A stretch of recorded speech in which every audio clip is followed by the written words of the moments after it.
Tejo stood in the middle of the largest room he had ever seen. The walls were made of crystal that glowed with soft blue light. Above him, the ceiling stretched so high he could barely see it. Everything was huge, built for beings much taller than humans. He felt small, but he kept his back straight and his face calm. Next to him stood Hana, a woman with sharp eyes who knew 17 different alien languages. On his other side was Minho, a security officer who never seemed to relax. All three of them wore the formal uniforms of Earth's Unified Council, dark blue suits with silver badges that marked them as diplomats. "Remember," Hana whispered, "don't look directly at the Queen for more than 3 seconds. It's considered a challenge." Tejo nodded slightly. He had studied Vathran customs for months. The Vathran Empire controlled half the trade routes in this part of the galaxy. If Earth wanted to grow, it needed their permission to use those routes. That's why Tejo was here, standing in the Grand Imperial Court about to meet Queen Shivara herself.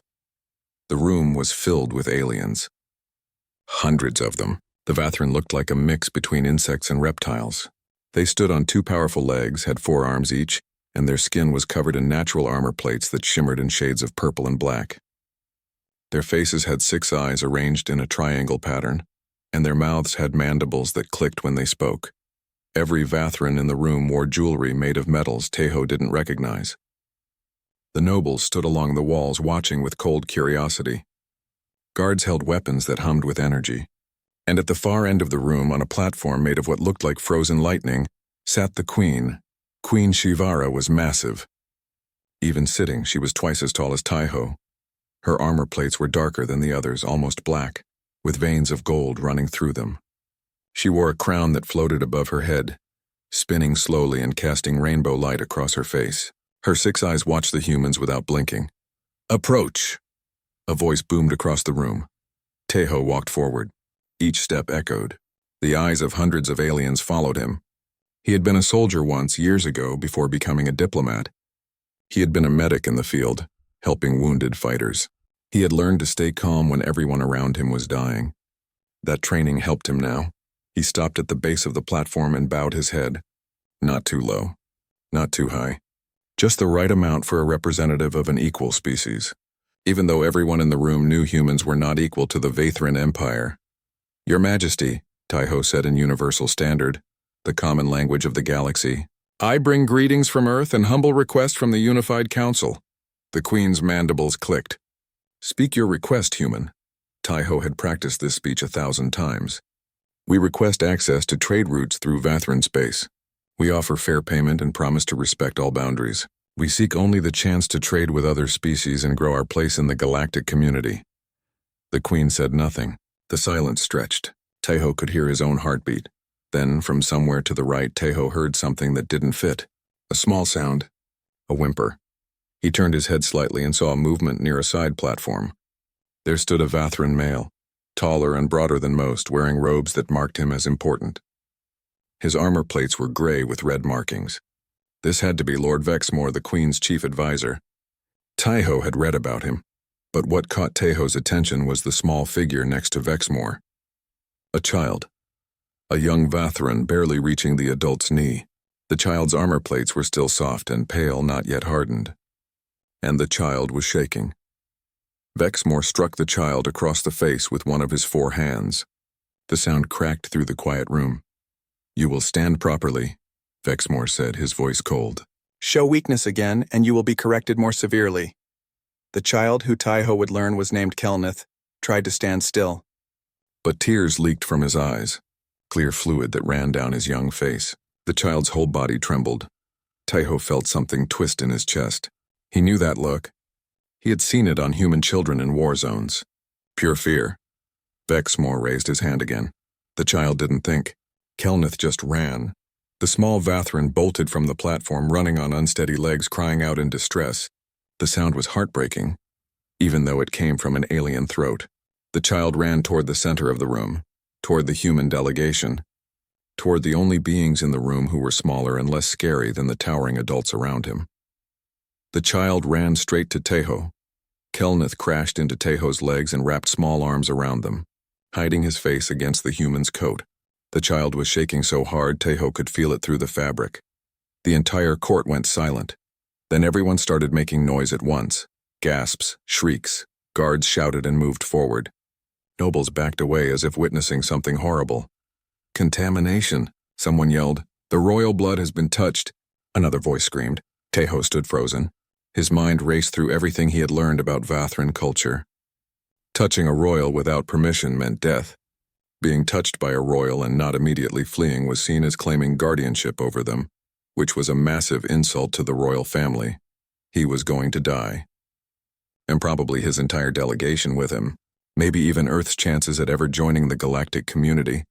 But the child was still shaking, still crying, still holding on to him like Tahoe was the only safe thing in the entire universe. Minho's hand moved toward his weapon, but Hana grabbed his arm. "Don't," she hissed. "Don't make it worse." Lord Vexmore stormed across the room, his face twisted in rage. "Seize the human. Execute him immediately for this insult to the crown." Guards rushed forward with weapons raised. "Stop!" The Queen's voice wasn't loud, but it cut through all other sounds. Everyone froze. Queen Shivara rose from her throne. She descended the platform slowly, each step deliberate. She moved toward Tahoe, and every eye in the room followed her. Tahoe knew he should do something, apologize, explain, push the child away. But his old instincts from his medic days had kicked in. There was a scared child holding on to him. That was all his brain could process. Everything else was secondary. The Queen stopped 3 paces away. She was so tall that Tahoe had to tilt his head back to see her face. Her 6 eyes studied him. He couldn't read the emotion there. Was it anger? Curiosity? Disgust? "The child has chosen you," the Queen said slowly. Each word was measured. "My youngest offspring has fled his teacher and sought protection from an alien. From a human," she paused. The silence was crushing. "In doing so, he has shamed our bloodline. And you, human, have allowed it. You stand there with royal blood clinging to you, and you do not flee. You do not even look afraid." Tahoe found his voice. It came out steadier than he felt. "Your Majesty, I am afraid. But I'm more concerned about the child." The Queen's mandibles clicked rapidly. Tahoe had no idea what that meant. "You dare speak of concern for my offspring?" Her voice was dangerous now. "You who have broken our highest law?" Tahoe knew he should apologize, should beg for mercy, should say whatever would save his life and his mission. But when he looked down at the small child still trembling against his legs, he couldn't do it. "Yes, Your Majesty," he said quietly. "I am concerned." "He's terrified." The entire court erupted in chaos. Nobles shouted for execution. Guards moved closer. Lord Vexmore demanded that both the human and the child be killed immediately for such disgrace. Queen Shivara raised one hand. Silence fell again. She looked at Tahoe for a long moment. Her 6 eyes seemed to see through him, reading every thought. "Human," she said finally, "you have touched royal blood. You have allowed my child to seek your protection. You have insulted the dignity of the Vathran Empire. These crimes carry on."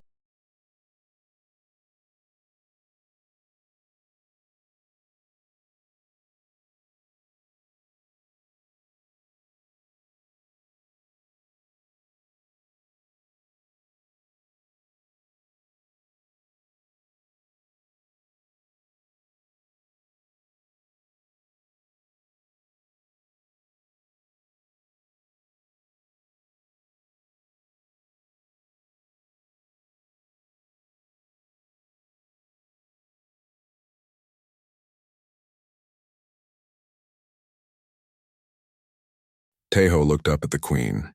Every instinct told him to lie, to say what she wanted to hear, to save himself. But he had never been good at lying, and something about this moment felt too important for dishonesty. "Your Majesty," he began, his voice clear despite his fear. "On Earth, when a child is scared, when a child runs to an adult for help, that adult protects them. It doesn't matter whose child it is. It doesn't matter if it breaks rules. A frightened child needs safety, and adults provide it." The Queen's mandibles clicked slowly. "You admit you knew this broke our laws?" "I guessed it might," Tahoe said. "But I would do it again. Because protecting children isn't about laws. It's about what's right." Lord Vexmore pushed forward, his face dark with rage. "This is barbaric." "The human admits his crime and shows no shame. Your Majesty, our laws are clear. He must die. The child must be corrected for this weakness. This is the Vathran way." The Queen didn't look at Vexmore. She kept her 6 eyes on Tahoe. "The Vathran way," she repeated slowly. "Tell me, human, What is this Earth way? Why do your people waste resources on coddling weakness? Tahoe felt the child's grip tighten on his legs. He chose his words carefully. We don't see fear as weakness, Your Majesty. We see it as a natural response. Children are supposed to feel safe while they learn. On Earth, we found that children who grow up feeling protected become stronger adults. They learn better. They think more clearly. They become brave because they know what safety feels like and want to protect others. Lies. Vexmore spat. This is why humans are weak. This is why you have only one small planet while we control thousands. Strength comes from hardship. Fear creates warriors. Before the queen could respond, Hana stepped forward. She bowed quickly. Your Majesty, may I speak? The queen's eyes shifted to her. You may. Hana pulled out a small device. I've been researching Vathran history. I found something in your ancient records, something from over 800 years ago. She activated the device and a holographic image appeared in the air. It showed Vathran text old and faded. Hana read it aloud, translating into Universal Standard. The Guardian's Shadow, she read. An ancient tradition where any child of any family could seek protection from any adult. That adult became honor-bound to protect the child for as long as needed. It was considered one of the highest honors in Vathran society. The room went very quiet. Many of the older nobles looked shocked. Even the queen's expression changed. Lord Vexmore's voice was sharp. That tradition was abolished. It made us weak. It nearly destroyed our empire. It was abolished 800 years ago, Hana continued, when the empire began its military expansion. But it was part of your culture for thousands of years before that. The queen stared at the holographic text. Something in her posture changed. I know of this tradition, she said quietly. My mother told me stories about it when I was very young. Before she died, she looked down at Kelnith, still clinging to Tahoe. The child had stopped crying but was watching his mother with wide, fearful eyes. My mother, the queen continued, was the last of the old way. She raised me with gentleness, with stories and patience, but the council said she was making me weak. They said I needed harder teachers. Her eyes shifted to Vexmore briefly. She died when I was 7 cycles old. After that, I was raised the new way, the strong way. Tahoe saw something in the queen's face that surprised him. Sadness, deep and old. I have 6 children, the queen said. Kelnith is the youngest. Of my 6 children, 4 are dead. They died in training accidents. They died being corrected. They died being made strong. The court was silent. This was clearly not something the queen spoke about openly. My 2 surviving older children, she continued, are perfect warriors. They fear nothing. They show no weakness. They are exactly what the Vathran way demands. She paused. They also show no love. No curiosity, no joy. They are weapons, not children. Lord Vexmore's voice was hard. They are what the Empire needs. Strong rulers, capable leaders. They are empty, the queen said, and her voice cracked slightly. And I allowed it because I thought it was right. I thought it was necessary. She looked at Tahoe again. Then my youngest runs from his teacher and seeks a human's protection. And that human, knowing he might die, protects him anyway. She tilted her head. Why? What do you gain from this? Tahoe felt the weight of the question. I gain nothing, Your Majesty. I lose everything. But when I was a soldier, I was a medic. I saw children hurt in wars they didn't start. I learned that adults have a responsibility. We protect children because they're children. Because they deserve to feel safe. Because they're the future. The queen was quiet for a long moment. Then she turned to face the court. I invoke the ancient rite of testing, she declared. The nobles gasped. Even Vexmore looked surprised. The human will serve as Kelnith's guardian for 7 solar cycles. If my child shows weakness or fails his lessons during this time, both the human and the child will be executed. If Kelnith thrives, the human will have proven that his way has merit. Your Majesty, Vexmore protested, this is madness. You cannot allow— I am the queen, Shivara said coldly. And I invoke ancient law. Do you challenge my authority, Lord Vexmore? Vexmore bowed quickly, but his eyes burned with anger. No, Your Majesty. I serve your will. Then it is decided. The queen looked at Tahoe. You will live in the palace. You will teach my child. You will be given quarters and whatever resources you need. Your companions may stay as observers. She leaned down, bringing her face closer to Tahoe's. But understand this, human. If you fail, you die. If my child fails, you both die. And if I discover you have harmed him in any way, your death will be very slow. Do you accept these terms? Tahoe looked down at Kelnith. The child was still holding on to him, but the shaking had stopped. The young Vothran looked up at Tahoe with 6 wide eyes full of hope. I accept, Tahoe said. The queen straightened. Then let it begin. Guards, escort them to the guardian quarters. Lord Vexmore, you are dismissed from teaching duties for the duration of this trial. Vexmore's face went rigid. He bowed stiffly and left the chamber, but not before shooting Tahoe a look of pure hatred. Tahoe and his companions were led through massive corridors. Kelnith walked beside Tahoe now, no longer clinging but staying very close. The child didn't say anything. The guardian quarters were large but simple. 3 rooms connected by archways, beds furniture-sized for beings much larger than humans, a window that looked out over a city of crystal towers. Once the guards left, Minho immediately started checking for surveillance devices. Hana sat down heavily on a chair. Do you realize what you just did? She asked. You bet your life on teaching an alien child. I know, Tahoe said quietly. If he fails any test, any lesson, any evaluation, they'll execute both of you. I know. And Lord Vexmore is going to do everything possible to make sure you fail. I know that too. Hana rubbed her face. You're either the bravest person I've ever met or the most foolish. Tahoe looked at Kelnith, who was standing near the window, looking out at the city. The child seemed lost and small in the huge room. Maybe both, Tahoe admitted. That night, after Hana and Minho had gone to their separate rooms, Tahoe sat on the edge of the oversized bed. He was exhausted. His whole body ached with tension. He had no idea how to teach an alien child. He had no idea what the tests would be. He had no idea if any of this would work. Soft footsteps made him look up. Kelnith stood in the doorway, those 6 eyes reflecting the dim light. Teacher, the child said in halting universal standard. You can call me Tahoe, he said gently. Kelnith came closer, hesitant. You did not hit me, the child said slowly. Why? All teachers hit. It is how we learn. Tahoe felt something break inside his chest. Oh, kid, he said softly. No, that's not how you learn. That's not how anyone should learn. But Lord Vexmore says pain makes us strong. Pain just makes you hurt, Tahoe said. He patted the space next to him on the bed. After a moment's hesitation, Kelnith climbed up and sat down. I'm going to teach you differently, Tahoe said. I'm going to teach you through stories and games and patience. And I promise you I will never hit you. Not once. Not ever. Kelnith stared at him with all 6 eyes. Never? Never. The child was quiet for a long moment. Then very quietly he asked, Am I going to die? Tahoe wanted to say no. Wanted to promise the child everything would be fine. But he had never lied to a patient and he wouldn't start now. I don't know, he said honestly, but I'm going to do everything I can to keep us both.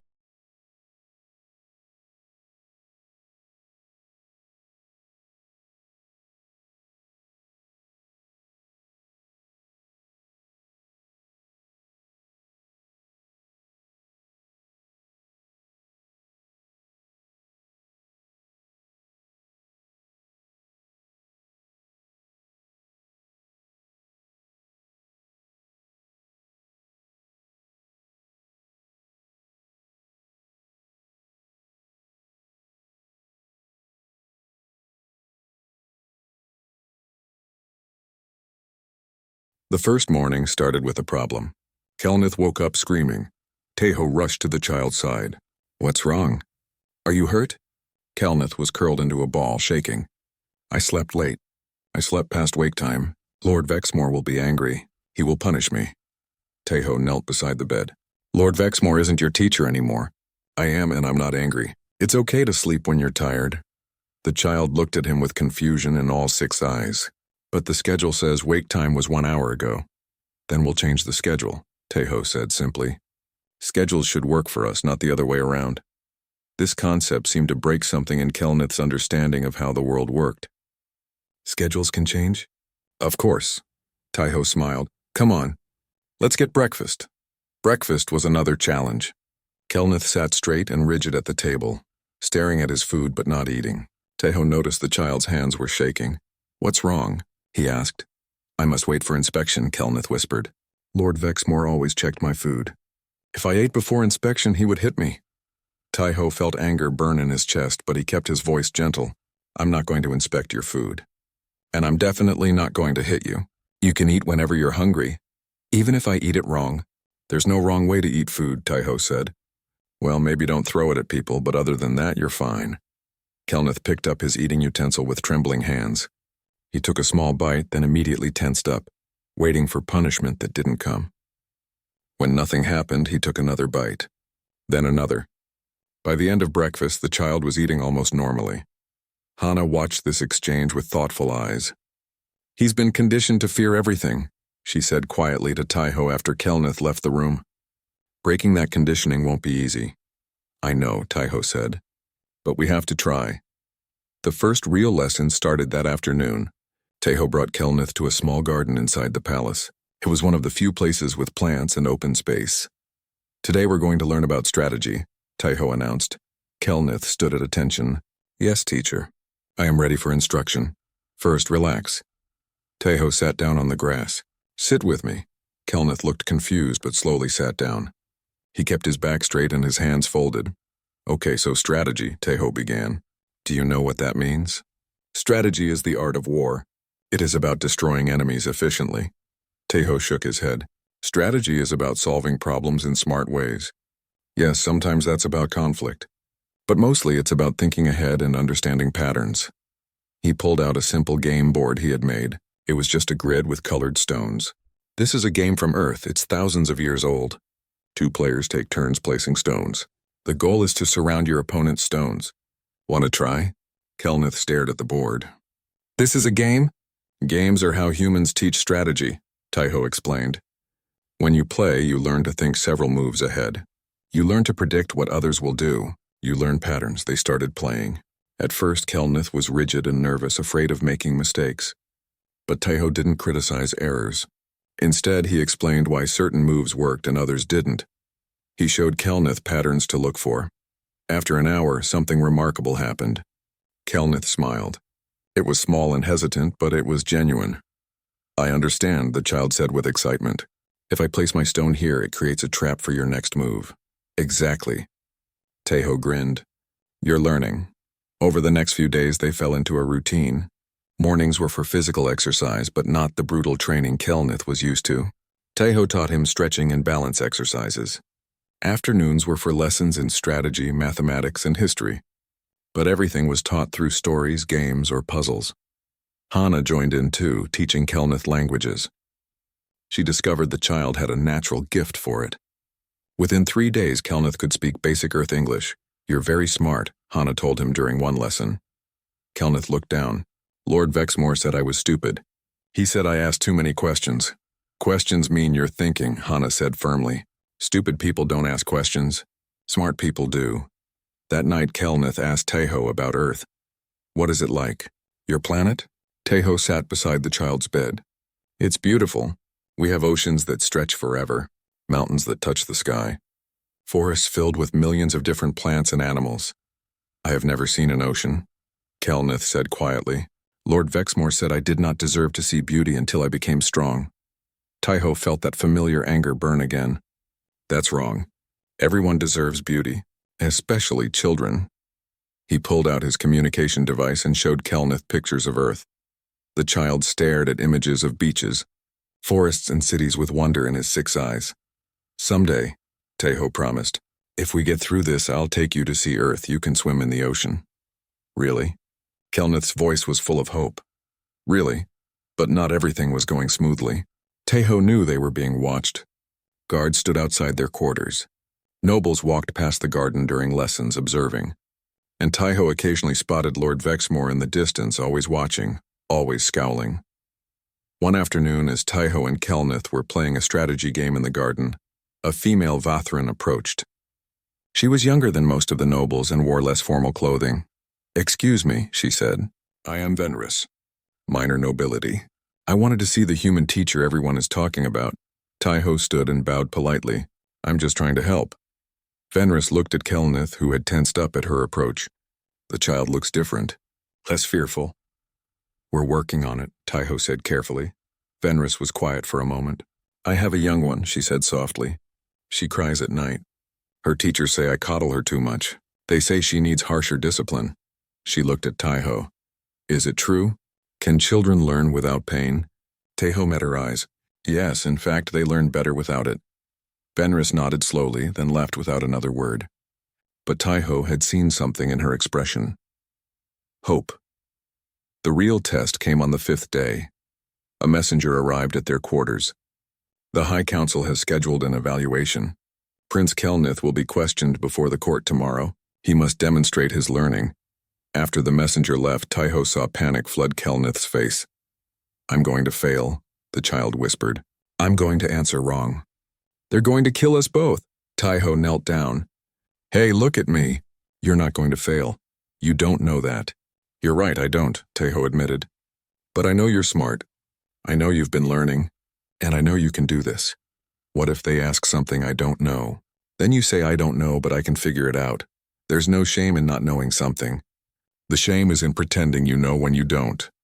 That night, Taiho couldn't sleep. He stood by the window looking out at the alien city. Minho came and stood beside him. You did everything you could, Minho said. What if it's not enough? Taiho asked. Then we die knowing we tried to do something good. Minho shrugged. Not the worst way to go. The next day they stood in the Grand Imperial Court again. It looked just as massive and intimidating as the first time. The Queen sat on her throne. Lord Vexmore stood beside her, a cold smile on his face. The court was packed with nobles, all eager to see if the humans' methods would fail. Kelnith stood in the center of the room, small and alone. Taiho wanted to stand with him, but wasn't allowed. He had to watch from the side with Hana and Minho. Lord Vexmore stepped forward. Prince Kelnith will now be examined. I have prepared questions to test his learning. Taiho's stomach dropped. Of course Vexmore had prepared the questions. Of course he would make them impossible. First question, Vexmore announced. Recite the complete lineage of the royal family, all branches going back 20 generations. It was an impossible task. That was hundreds of names. Taiho had never taught Kelnith that because it wasn't useful knowledge. It was just memorization. Kelnith stood silent. The court murmured. Vexmore smiled. Answer the question, child. Or admit you have learned nothing. Kelnith's voice was small but clear. I don't know all the names, the court gasped. Vexmore's smile widened. So you admit failure? No, Kelnith said louder now. I admit I don't know, but I can figure it out. The royal family follows a naming pattern. Every 3rd generation shares a prefix. If I examine the pattern, I can reconstruct most of the lineage logically. The child proceeded to do exactly that, using logic to work through what he didn't know. It wasn't perfect, but it was impressive. The court was silent. Vexmore's face darkened. Second question.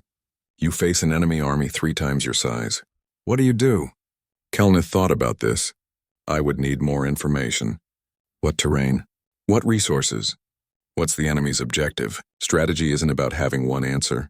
It's about understanding the problem fully before choosing a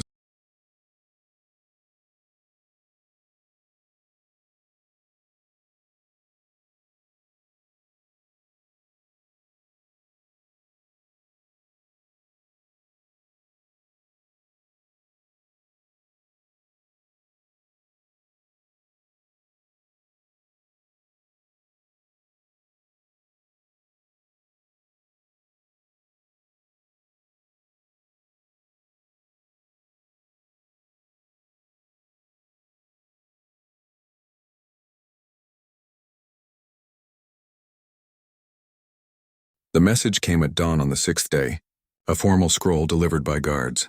Taiho read it and felt his blood turn cold. What is it? Anna asked, seeing his expression. The traditional combat trial, Taiho said quietly. All royal children must pass it before their 7th cycle. Kelnith has to fight a training drone in front of the entire court. Tomorrow. Minho took the scroll and read it. His face went hard. This is a death sentence. These trials are designed for children who've trained their entire lives in combat. Kelnith has had 5 days of gentle exercise. Kelnith appeared in the doorway, rubbing sleep from his eyes. What's happening? Taiho knelt down to the child's level. You have a test tomorrow. A physical one. Fear immediately flooded Kelnith's face. The combat trial. I heard Lord Vexmore talk about it. Children die in that trial. Lots of them. Nobody's dying. Taiho said firmly, though his chest was tight with worry. We're going to prepare. I'm going to teach you how to pass this. But I'm not strong, Kelnith whispered. I'm not fast. I'm not brave. You're braver than you think, Taiho said. And you don't need to be the strongest or fastest. You just need to be smart. They spent all of that day in the training room. Taiho watched as a practice drone ran through its standard routine. The machine was fast and brutal. It was designed to teach through pain. This is insane, Minho said. He can't beat that thing. He doesn't have to beat it, Taiho said, thinking hard. He just has to pass the trial. What are the exact rules? Hana pulled up the traditional guidelines on her device. The child must face the drone alone. The trial ends when the drone is disabled or the child yields. Yielding is considered failure. The drone is set to match the child's age and expected skill level. Expected skill level, Taiho repeated. Vexmore controls that setting, doesn't he? Hana's face went pale as she read further. Yes, the mentor traditionally sets the difficulty. So he'll set it to kill Kelnith, Minho said flatly. Taiho watched the drone move. It was fast, but it followed patterns. Everything followed patterns. Then we need to work smarter, not harder. He spent the rest of the day teaching Kelnith not how to fight, but how to think during a fight. Combat isn't about being strong, he explained. It's about understanding your opponent. Every fighter has patterns, habits, weaknesses. Even machines, they practiced pattern recognition. Taiho had Kelnith watch the drone over and over, identifying when it attacked, when it defended, when it shifted position. The child had a good eye for patterns from all their strategy games. The environment is your weapon too, Taiho taught. Use everything around you. Think 3 moves ahead, just like in the games we played. They practiced footwork, not powerful attacks, but quick movements. Dodging, creating distance, using the arena's space efficiently. But what if I get scared? Kelnith asked. Then you'll be scared, Taiho said honestly. Fear is normal. Being brave doesn't mean not being afraid. It means doing what you need to do even when you are afraid. That night, Kelnith couldn't sleep. He came to Taiho's room trembling. I don't want to die tomorrow, the child whispered. Taiho pulled him close. I'm not going to let you die. You can't stop it. You can't enter the arena. No, but I gave you everything you need to survive. You're smart, Kelnith. You're clever. And you're braver than any adult gives you credit for. I'm not brave. I'm always scared. Being scared means you understand danger, Taiho said. That's not weakness. That's intelligence. Tomorrow, let your fear make you careful, not frozen. Can you do that? Kelnith nodded against Taiho's chest. I'll try.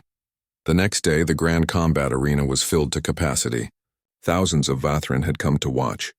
This was tradition. Ceremony and entertainment all at once. Taiho stood at the edge of the arena with Hana and Minho. His hands gripped the barrier rail so hard his knuckles turned white. Queen Shivara sat in the royal box with her 2 older children. Prince Velkan was tall and broad, covered in scars from his own training. Princess Jira was slender but moved with lethal grace. Both watched the arena with cold, empty eyes. Lord Vexmore stood at the control platform. The trial will now begin, he announced. Prince Kelnith will face the training drone. The difficulty has been set. Taiho knew that meant Vexmore had set it to maximum. The bastard was trying to kill a child. Kelnith entered the arena. He looked so small in the huge space. The child wore light armor and carried a training blade appropriate for his size. His 6 eyes scanned the arena, and Taiho saw him doing what they had practiced, mapping the space, identifying features he could use. The drone activated. It was a sleek machine with multiple weapon arms and heavy plating. It moved like a predator. The crowd roared. The drone attacked immediately, faster than anything Kelnith had practiced against. The child barely dodged, rolling to the side. The drone's blade smashed into the ground where he had been standing. Too fast, Minho muttered. It's set way too fast. Kelnith scrambled back, breathing hard. Fear was clear on his face. The drone advanced, and Taiho could see the child starting to panic. Come on, Taiho whispered. Remember, think, don't panic, think. The drone attacked again. This time Kelnith didn't just dodge. He watched. The blade came from the left. The machine shifted weight to its right side when attacking. Pattern, the 3rd attack came. Kelnith dodged it, but this time he was watching the drone's entire body. When it attacked, there was a brief moment where its rear leg extended for balance. Weakness. The crowd was jeering now, mocking the young prince for running. Lord Vexmore smiled, but Taiho saw something different. Kelnith wasn't just running scared. He was leading the drone, making it move where he wanted, forcing it to repeat attacks so he could study it. After the 5th attack, Kelnith did something unexpected. He stopped running. The drone charged. But instead of dodging, Kelnith dove forward, rolling under the attack. As the machine overextended, Kelnith's blade struck at its rear leg joint. The blade bounced off armor, doing no damage. But that wasn't the point. Kelnith had found the weak spot. The drone spun faster than before. It unleashed a combination attack that drove Kelnith back. The child took a hit to his shoulder, crying out in pain. Blood showed through his armor. "Yield," Lord Vexmore called out. "Save yourself the pain, child." Yield, but Kelnith didn't yield. He backed up, breathing hard, eyes never leaving the drone. He was counting. Taiho could see it. The child was counting the drone's attack patterns. 3 hits from the left, 2 from the right. Overhead smash. Spin attack. Then a brief pause to reset. That was the pattern. The drone attacked again. Kelnith took another hit, this time to his leg. He stumbled but didn't fall. "Come on," Hana whispered beside Taiho. "Come on, you can do this." The drone began its pattern again. Left, left, left, right, right. Kelnith dodged each one, his movements getting more confident. Overhead smash coming. He rolled aside. Spin attack. He jumped back, creating distance. The pause. Kelnith moved. Not toward the drone, but toward the arena wall. He grabbed a heavy training weight that was sitting there as decoration. It was almost too big for him to lift. The drone charged, not understanding the change in pattern. Kelnith threw the weight. Not at the drone's main body, but at its extended leg mid-charge. The weight hit the joint perfectly. The drone stumbled, its leg damaged. Its balance was wrong now. The crowd gasped. Kelnith didn't wait. He ran forward, not with power, but with precision. The drone tried to compensate for its damaged leg, but its movements were now predictable. Kelnith slid under its attack and struck at the same leg joint again and again and again. Metal shrieked. The joint gave way. The drone crashed to one side. It tried to rise, but its programming couldn't adapt fast enough. Kelnith climbed onto its back and drove his blade into the power core access panel. The drone shut down. Silence filled the arena. Absolute shocked silence, then someone started clapping. Slowly at first. Taiho looked up and saw it was Venris, the minor noble who had visited their garden. Then another noble joined. Then another. Queen Shivara stood. "Victory!" she declared. "Prince Kelnith has passed the trial." The crowd erupted in cheers. Not everyone. Many looked confused or angry. But enough cheered that it mattered. Kelnith stood in the center of the arena, breathing hard, bleeding, exhausted. He looked up at Taiho and smiled. A real, genuine, triumphant smile. Taiho felt something break open in his chest.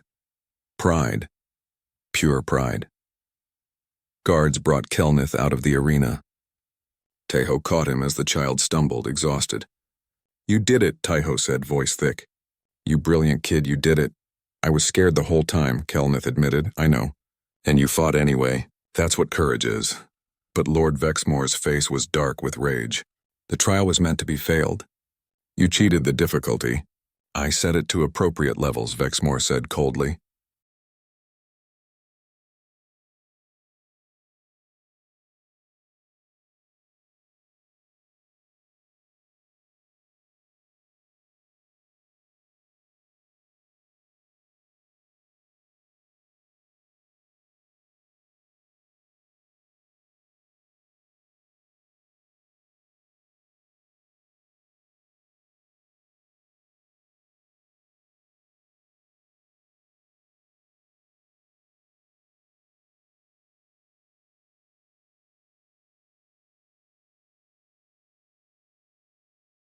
The next night, Queen Shivara brought her 2 older children to the guardian quarters in secret. Prince Velkan was 14 cycles old and stood almost as tall as an adult. His body was covered in scars from brutal training. Princess Jira was 11 cycles and moved like a trained killer. Both had the same cold, empty eyes. Kelnith hid behind Taiho when he saw his siblings. "They scare me," he whispered. Velkan heard this, and his hand moved to his weapon. "Weakness should be corrected."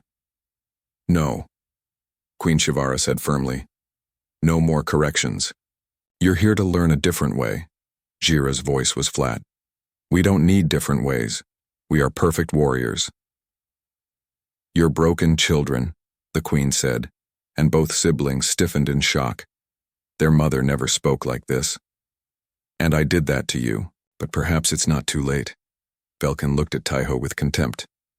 This human is supposed to teach us? He's weak, small, pathetic. This human, Taiho said calmly, taught your little brother to defeat a combat drone that was set to kill him, using intelligence, not just violence. Luck, Velkan spat. Then you won't mind demonstrating your skill, Taiho said. Let's have a sparring match, you and me. I'll kill you, Velkan said matter-of-factly. Training blades only, the queen interjected. First touch wins, Velkan smiled coldly. This will be quick. They moved to the center of the room. Minho started to protest, but Taiho shook his head. He needed to prove something. Velkan attacked immediately, with overwhelming force and speed. His blade came down like lightning. But Taiho had spent years in military training. He knew how to read opponents. Velkan was fast and strong, but he fought with pure aggression. No strategy, no adaptation, just overwhelming force. Taiho dodged the first strike, then the second. He didn't counterattack, just moved. Velkan's frustration grew with each miss. The prince started fighting sloppier, angrier. On the seventh attack, Taiho saw his opening. He sidestepped and tapped his blade against Velkan's exposed back. First touch. Velkan spun around, rage on his face. Again. They sparred twice more. Each time, Taiho won. Not through power, but through reading patterns and using Velkan's aggression against him. After the third loss, Velkan threw his blade down. This is a trick. You're cheating somehow. I'm thinking, Taiho said. You're just reacting. You've been trained to be a weapon, but weapons don't think for themselves. People do. For the first time, something flickered in Velkan's empty eyes. Confusion. Maybe even curiosity. Jira had watched the entire exchange without expression. What do you want from us? She asked. I want to teach you that strength isn't the same as violence, Taiho said. I want to show you that emotions aren't weaknesses. I want you to remember how to be children, not just warriors. We don't remember anything else, Jira said quietly. Then we'll start fresh, Taiho said. Over the next days, Taiho worked with all three royal children. It was exhausting. Kelnith was easy by comparison. He wanted to learn, wanted to trust. But Velkan and Jira fought every step. Velkan challenged everything. Why should I learn games? Games are useless. Games teach strategy without death as punishment for learning, Taiho explained patiently. You can try different approaches, fail, and learn from failure safely. Jira was different. She was silent, watching everything but participating in nothing. She sat through lessons like a statue. But Hana noticed something. Jira's eyes followed Kelnith constantly. The younger prince was happy now, smiling and laughing. And Jira watched him like someone watching a foreign language they desperately wanted to understand. One evening, Kelnith spontaneously hugged Taiho after solving a difficult puzzle. He was so excited he didn't think about it. Velkan stood up fast, hand on his weapon. That display is inappropriate. I should correct this weakness. But before he could move, he stopped. Because Kelnith wasn't cowering. The young prince looked at his older brother without fear and said, It's not weakness. It's happiness. I solved the puzzle and I'm proud and Taiho is proud of me, and this is how humans show that. Velkan stood frozen, weapon half drawn.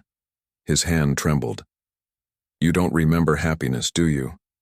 Taiho asked gently. Velkan's voice came out strange. I remember. Once, before the correctors came, Mother held me. I felt warm. The queen, who was present, made a sound like a sob. You were 3 cycles old. After that, they took you for intensive training. Weakness had to be removed, Velkan said, but his voice lacked conviction. What you're calling weakness, Taiho said, is actually connection, love, joy. Those aren't weaknesses. They're what make life worth living. Velkan looked at Taiho with 6 eyes that were no longer quite so empty. I don't understand. I know, Taiho said. But you're starting to question. That's the first step. Jira finally spoke.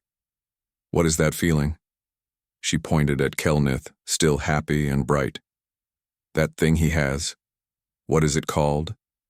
Joy, Hana said softly. Happiness. Contentment. I don't have those, Jira said. Not sadly, just stating a fact. You can learn them again, Taiho said. How? By allowing yourself to feel. But progress was slow and dangerous, because Lord Vexmore was watching, and he was getting suspicious. On the 6th day, Vexmore called an emergency High Council meeting. Taiho and the Queen were summoned. The council chamber was filled with old, powerful Vathran. Most were traditionalists who believed in the old brutal ways. Your Majesty, Vexmore began, I bring serious charges. The human has corrupted Prince Kelnith. The child passed his trial through trickery, not strength. And now I have reports that the human spends time with your other children as well. This is treason against our ways. The Queen stood tall. The human has shown results. Kelnith is thriving. Kelnith is weak, Vexmore shouted. He smiles, he plays, he shows emotion. These are diseases that will destroy him. Or make him a better leader, the Queen countered. Vexmore turned to the council. I call for a vote. The human and his methods must be rejected. The child Kelnith must be corrected properly. I move that the human be executed immediately for crimes against tradition, the council murmured. Taiho stood silent, letting the Queen handle politics. But his mind raced. All in favor of execution? Vexmore called. Hands raised. Taiho counted. Nearly half the council. All opposed? More hands. Taiho counted again. The numbers were exactly even. The deciding vote falls to the Queen, Vexmore said, a smile on his face. He had planned this. If the Queen voted against tradition, he could invoke ancient rights and challenge her authority. Queen Shivara looked at Taiho. In her eyes he saw an apology and a decision. I vote against execution, she said clearly. I vote to continue the human's work. The council exploded into argument. Vexmore raised his hands for silence. Then I invoke the ancient right of challenge, he declared. The Queen has voted against tradition. She must step down or face me in mortal combat. If she refuses, her entire bloodline is forfeit. The Queen had expected this. I accept the challenge. Shock rippled through the council. Queens didn't fight. They weren't trained for personal combat. But, the Queen continued, I invoke the even older right of champions. I name my champion to fight in my place. Who? Vexmore demanded. Kang Taiho of Earth. Taiho's blood went cold. He wasn't a warrior. He was a medic and diplomat. Vexmore was a trained Vathran fighter who had killed dozens in official combat. I accept, Taiho heard himself say. Because what choice did he have? If he refused, all 3 royal children would die. The combat was scheduled for the next day. The entire empire would watch via holographic broadcast. Humanity's reputation, the Queen's authority, and the lives of 3 children all depended on this fight. That night, Kelnith begged Taiho not to fight. Please, he'll kill you. I don't want you to die. Taiho knelt and hugged the child. This is what adults do. We protect children even when it's scary, even when we're afraid. Your mother is doing this to protect you. I'm doing this for the same reason. But I need you, Kelnith whispered. I know, Taiho said. I'll try very hard not to die. Minho spent the night teaching Taiho everything he could about Vathran combat. Hana researched Vexmore's fighting history. He's brutal, she said. He shows no mercy. He has 63 official kills. Great, Taiho muttered. The next day, the Colosseum of Judgment was packed. Billions watched across the empire. Taiho stood in the arena in light armor. Vexmore stood, across from him, covered in heavy combat plating and armed with bladed weapons. The fight began. Vexmore was fast and vicious. His first strike opened a deep cut across Taiho's shoulder. Blood poured down his arm. The crowd roared approval. Taiho fell back, dodging desperately. Pain shot through his body. Vexmore was toying with him, cutting him piece by piece. "This is human strength?" Vexmore mocked loudly. "This is what threatens our traditions? Pathetic." Taiho couldn't match Vexmore's power, but he could think. He watched patterns. Vexmore always struck high